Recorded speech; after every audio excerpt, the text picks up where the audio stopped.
Hey guys, it's me back with another Hiveswap Friendism video. Yay! So, Tagora, what? Today, we're going with Tagora.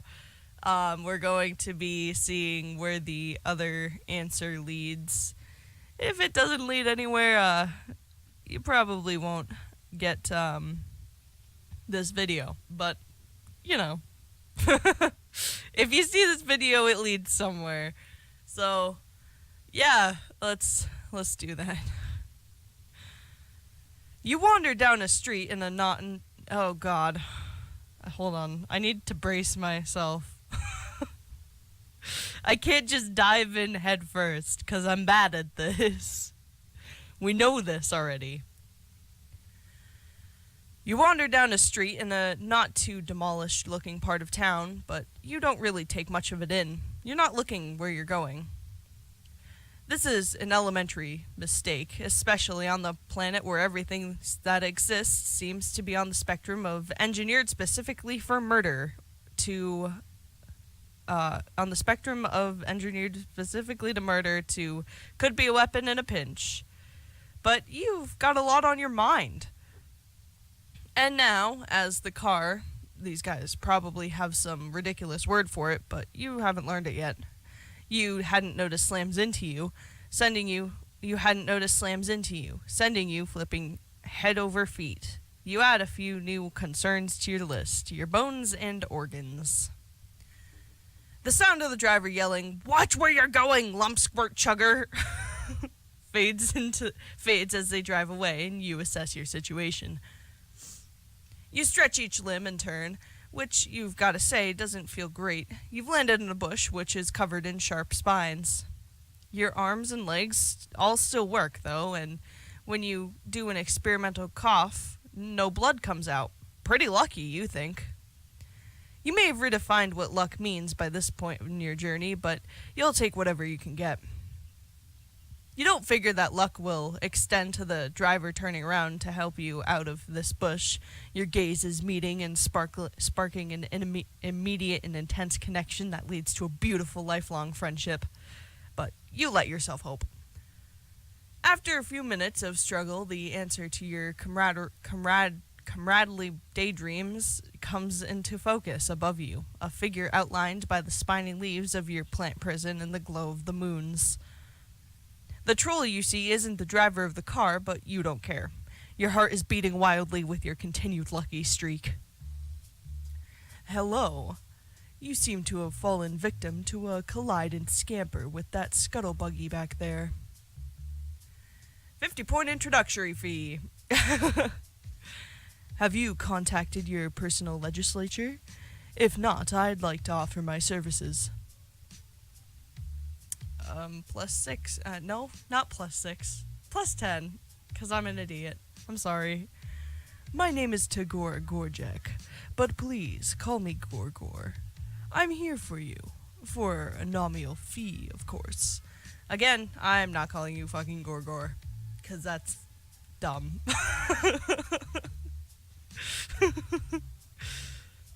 He pulls out a business card from his sleek teal vest and offers it to you with a precise flick of the wrist. His claw beds are perfect, and in the last video we determined that claw beds mean fingers. You try again to sit up, buoyed by this offer for assistance.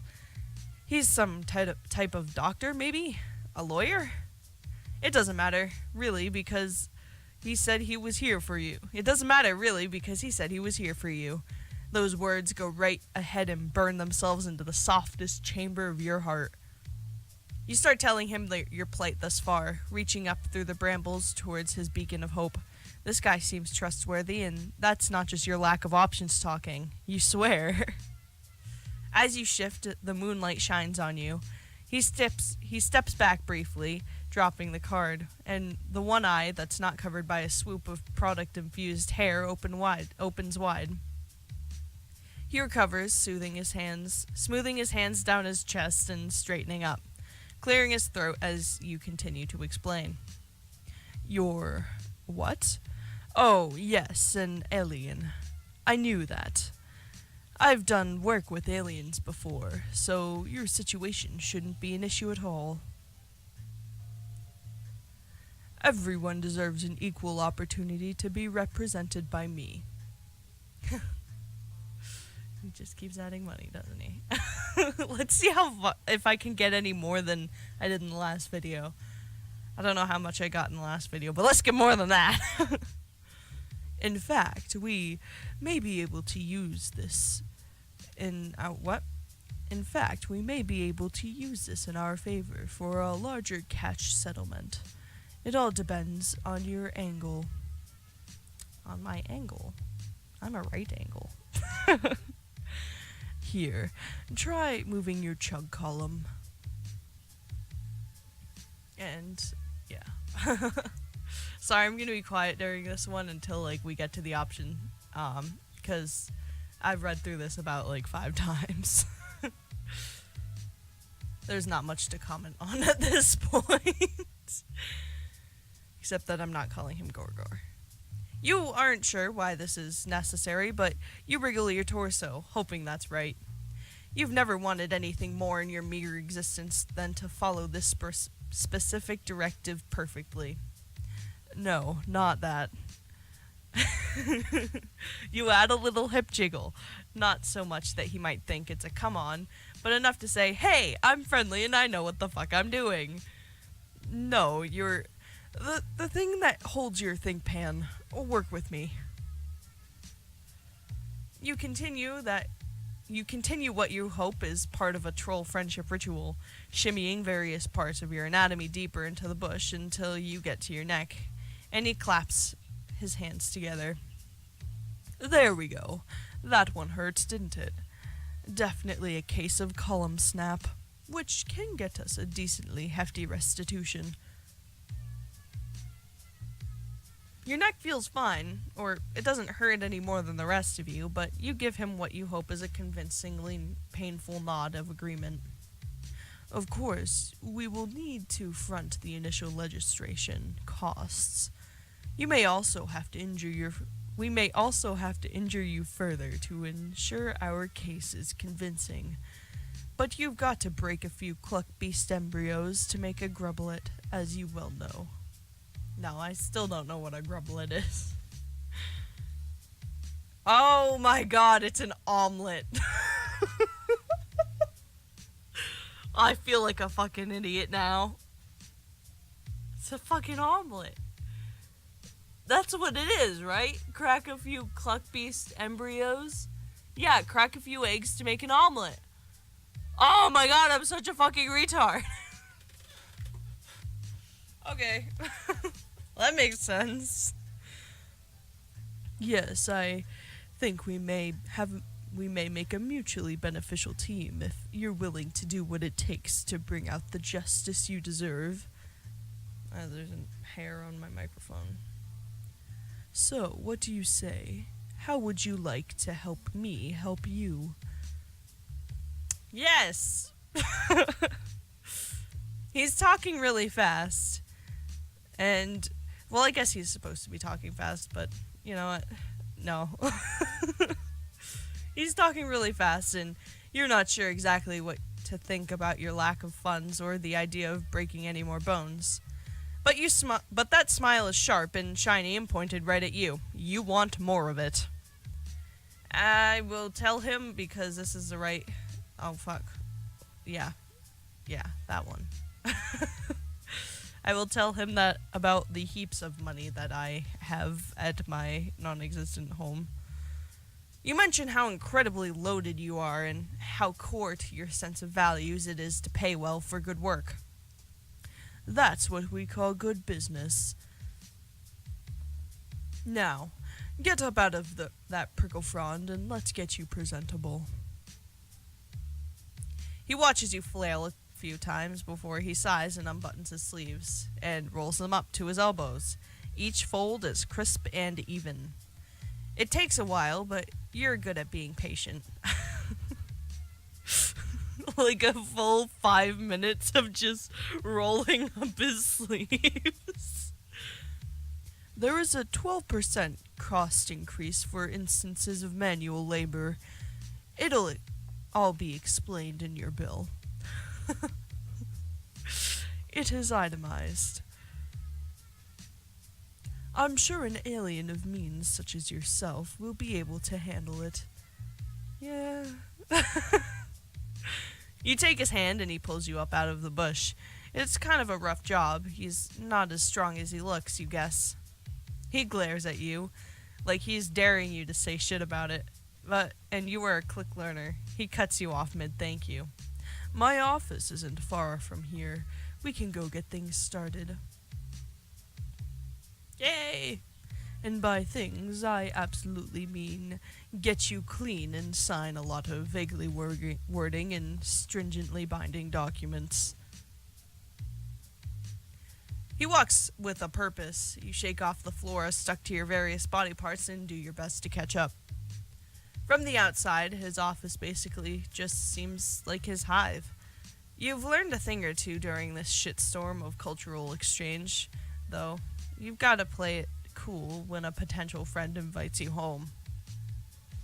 You never know what cages or monsters or methods of evisceration they might have laying around. And you want to prepare a nice, chill look on your face for whatever carnage you're about to be confronted by. Tacky. It doesn't work. Your face falls to bewildered hell when you walk inside because it's all chrome and glass and broad. White walls in here. It's all chrome and glass and broad white walls in here.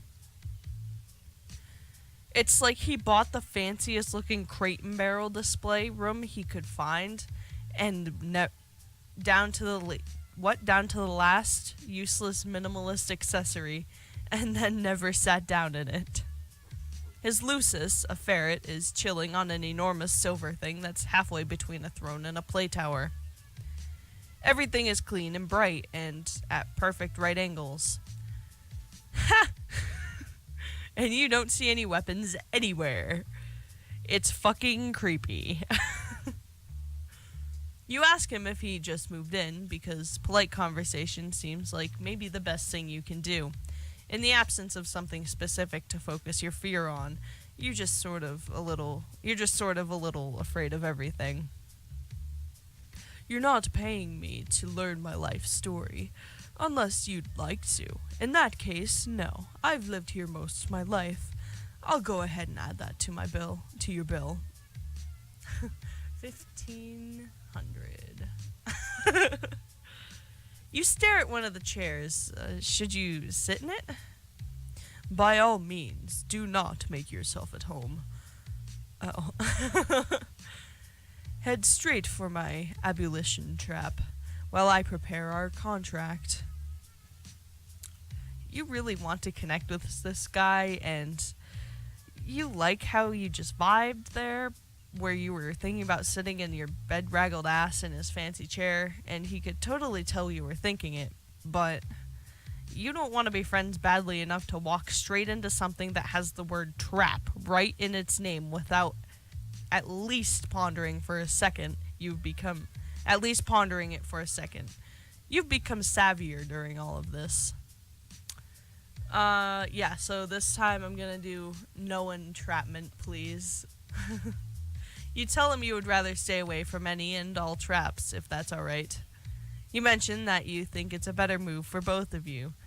Something tells you that this guy wants to know what's in it for him. Probably all the times he's said explicitly that. You do have that vibe going on after all. He taps a claw to his chin and looks you up and down. He takes his time. You try not to blush, no matter how extracting his gaze is. You present a solid case. Okay. Your whole look is more than a bit repellent, but it may be the pitiable lost alien angle more emotionally effective if you still look like you just got run over. I don't frown. It takes you a second to realize he didn't just say that what? He didn't just say his physical emotive response instead of just doing it with his face. He's giving you a direction. Oh, he's telling me to frown. You suck in your lower lip and try to look as pathetic as possible. Yes, this is really working for me. It's awful. Completely repugnant. Repugnant? Ooh, someone's texting me. Hold on. I'll be right back. Okay, I'm back. Your general squalor should function as simple as a simple manipulation tactic, no matter which direction I decide to spin it. What? The praise makes it hard to keep frowning, but you do your best to keep it up. You even hunch over a bit and shamble a few meager steps towards him. Great, yes. Kinda like cringes away. That's enough. No need to come any closer. Okay then.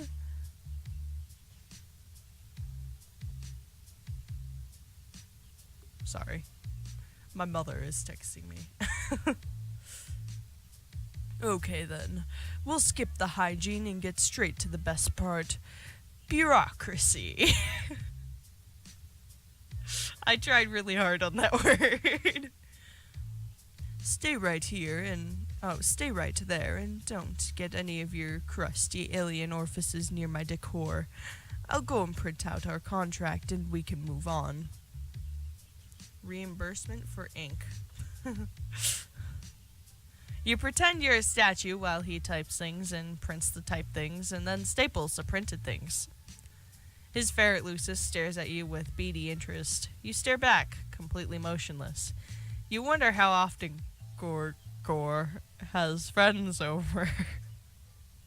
You fucking made me say it. I'm not calling you Gorgor! No, I refuse! No! He brings the packet over to you and hands you a pen.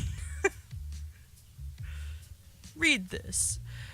Or don't. Sign it either way. Great, now my voice is raspy. It's a standard legislator agreement, tweaked a bit to accommodate your particular situation. Oh, Jesus Christ. Alright, well, I'm gonna read this really fast. No. Should I? Jesus Christ, why is there so... What? Stop. No. You know, you agreed to submit your testimony to be judged and will accept whatever subligation you receive. You recognize that any potential winnings are to be remitted to me by processing through a local amount before your portion can be dispensed to you. In the event of your culling, I will act as executor of your accounts. Blah blah, same old business. I'm sure that's the same where you come from. There are stars at each place. What? There are stars at each place you are to... Oh, okay. There are stars at each place you were to put your initial. Like, sign here.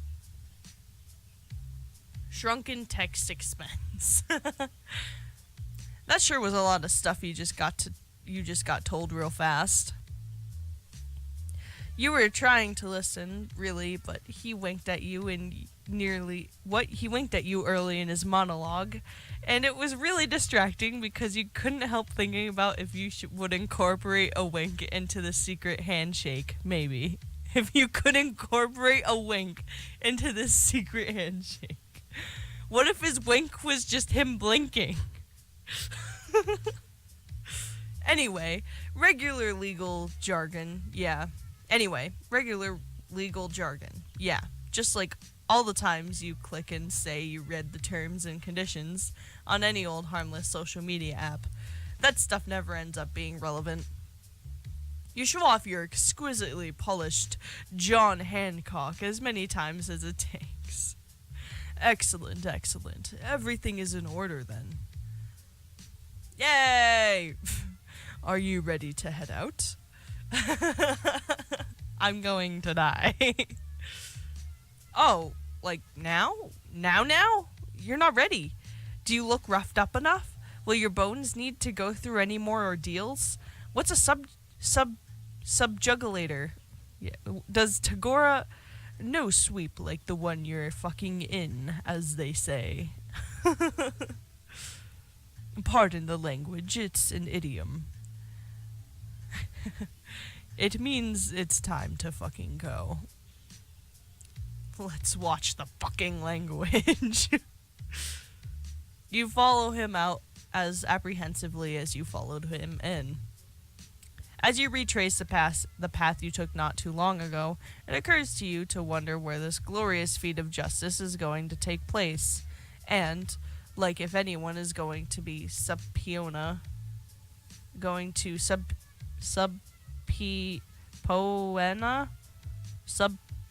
what? I don't even know what that means. And like, if anyone is going to be subpoena, the asshole that hit you, is going to subpoena the asshole that hit you. Okay. Well, we'll just go with that. What? Is that even a thing here? You skip up to match Tagora's pace and ask. There is no real need for you to worry about that. It's for me to deal with. I saw the perpetrator, of course. It seems prudent to pin the crime on them when the time comes. I will have more than enough credible evidence to condemn them. Their blood cast should be sufficient, but if it seems worth to call in their dented scuttlebuggy, I can certainly do that as well. They're gonna get there and he's gonna be like, well, fuck, I've never done this before. Of course, that's not the only way we can spin this. It may not be necessary to involve them at all. Don't bother worrying about that either. You definitely still worry about that, but you nod. You definitely still worry, but you nod and keep walking, like you're not bothered. You want to match his level of easy confidence. It's almost comforting to be around it, now that you spent a little time with him. It's simple.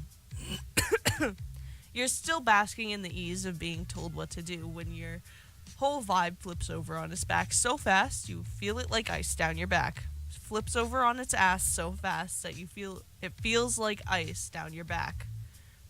You look at Tagora first. He's stopped walking and his posture somehow gets straighter. Even his cute little ponytail thing seems more alert. He's staring at the approach of another troll. A blue guy. You know that means high blood.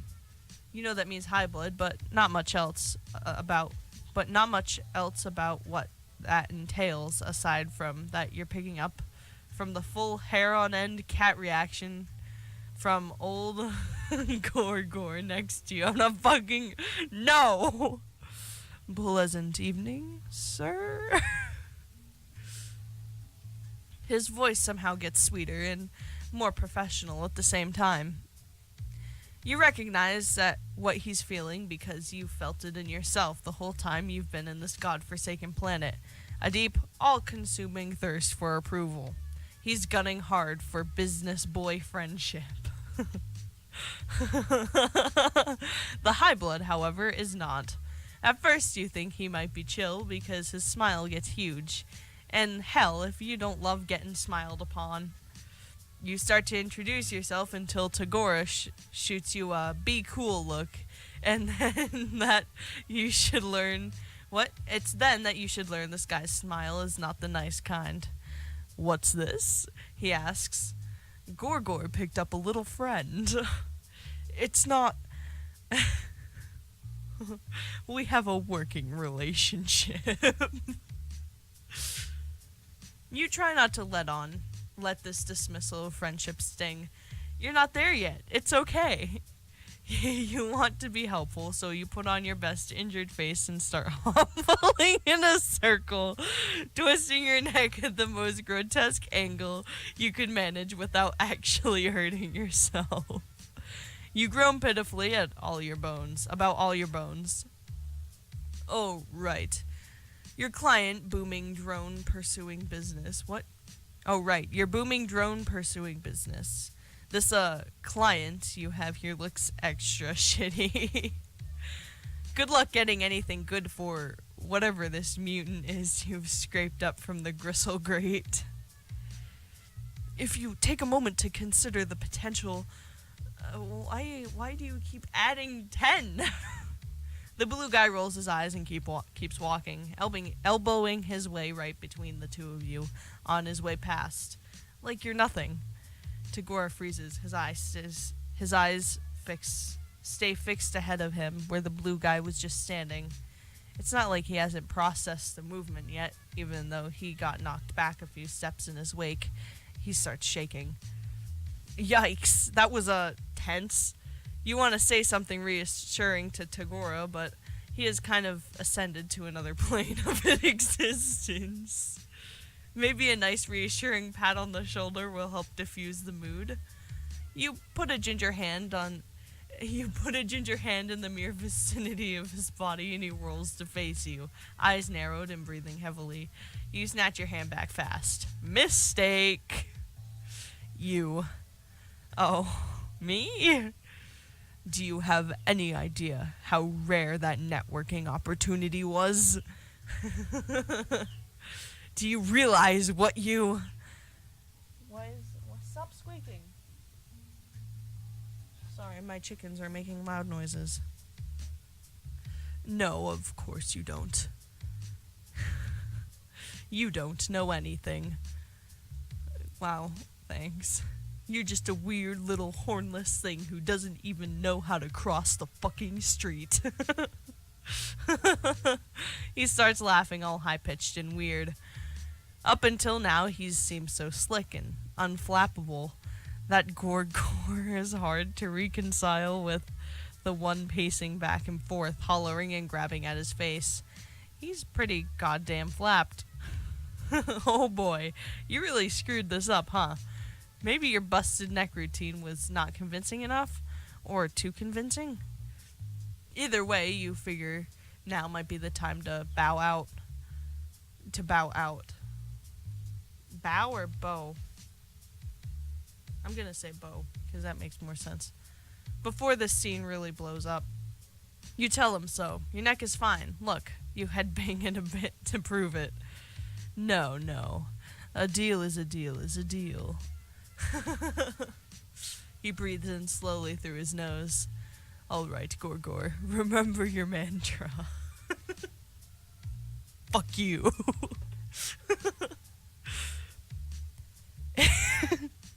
He closes his eyes. After an awkward minute of watching him whisper something unintelligible to himself, he opens them up and immediately starts up that bonkers pace again. You skedaddle to catch up. Skedaddle. I love that word. He keeps talking, though by now he's just talking to himself, with you as an eavesdropping barnacle and with really slow legs. Little maniac giggles bubble in between his sentences. We're headed towards justice, all right. Oh, keep walking. We're seeing this through. Okay, I've got a bottom line to uphold. Do you? Okay, not bad. Maybe things are still cool between you. Maybe this lawyer-client relationship still has a chance to blossom into something more. You venture a friendly type topic and ask him about his mantra.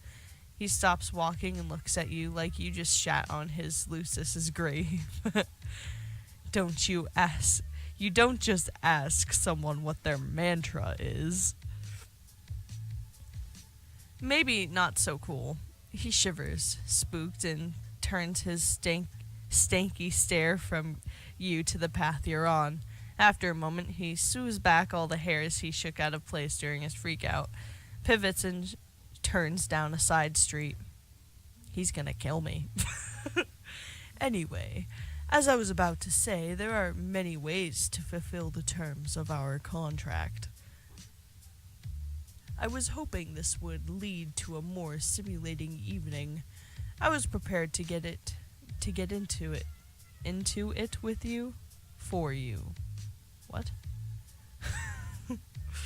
Really hope that doesn't mean what I think it means. But it has become clear that this partnership is no longer worth the work. Oh, yeah, I'm probably going to die. Especially now that I have to consider the significant career setback I experienced at your feckless hand. So instead of wasting any more of my time on yours, let's take a shortcut to the same end result, sparing us both the agony of enduring a long court battle in proximity of one another. Here's your verdict. You're guilty. Fuck yeah! Guilty? Wait, wasn't it supposed to be the other guys on trial? You look around, panic rising in your chest. Oh, justice has been served. Oh, don't tell me. You don't know the legal system. You don't know how the legal system works either. Unsurprising and uninteresting. So wait, does that mean he's supposed to sound like Terezi? Well, fuck me, I guess. Oh, this is bad. You've been so caught up in watching him talk that you didn't even notice him guiding you straight to the shittier part of town. You know, the part that's half demolished. That's all half demolished hives and creepy noises and drones flying around. Drones like the one that turns to notice you when Tagora whistles, snaps his fingers, and points right at your head. Hey, big guy. Over here. One extremely malformed and unviable troll. Oh, fuck you, Tagora. Just the way you like it. Maybe you shouldn't feel surprised at this betrayal. Maybe, but you do. For a second, anyway. Then you focus on yelling and scanning for the possible debris to hide under. Tagora starts backing away as the drone gets closer. There's a sewer the next street over. You probably won't make it. But if you do, check your pocket. Dues specified for bad end. Here comes the drone. Wow, okay. So that's the bad end. I liked that one. Kind of gave insight on what he's supposed to sound like. But yeah. I like him, actually. I like him quite a lot. But yeah, so that was the bad end for Tagora's route, and I'm pretty sure that is the last video on Tagora that we are going to do, because I'm pretty sure there are no more routes for him. And now we just have to wait for the next update. Actually, I've got one more video coming, so, and that'll probably wrap up Vicar too. So yeah, I hope you enjoyed this video. Sorry it was kind of quiet throughout it. It's been a little bit of a long day for me. But yeah, again, thank you so much for watching this video. If you enjoyed, please like, comment, and subscribe. If you want to see any more of my Hiveswap videos, please do click the link at my end card. It'll lead you to a playlist with all 14 now of my videos. 15, including this video. 15 of my videos on Hiveswap Friendism. This is a very fun game. If you have the means, please go buy it in Steam. Link will be in the description, and I will see you all later. Bye.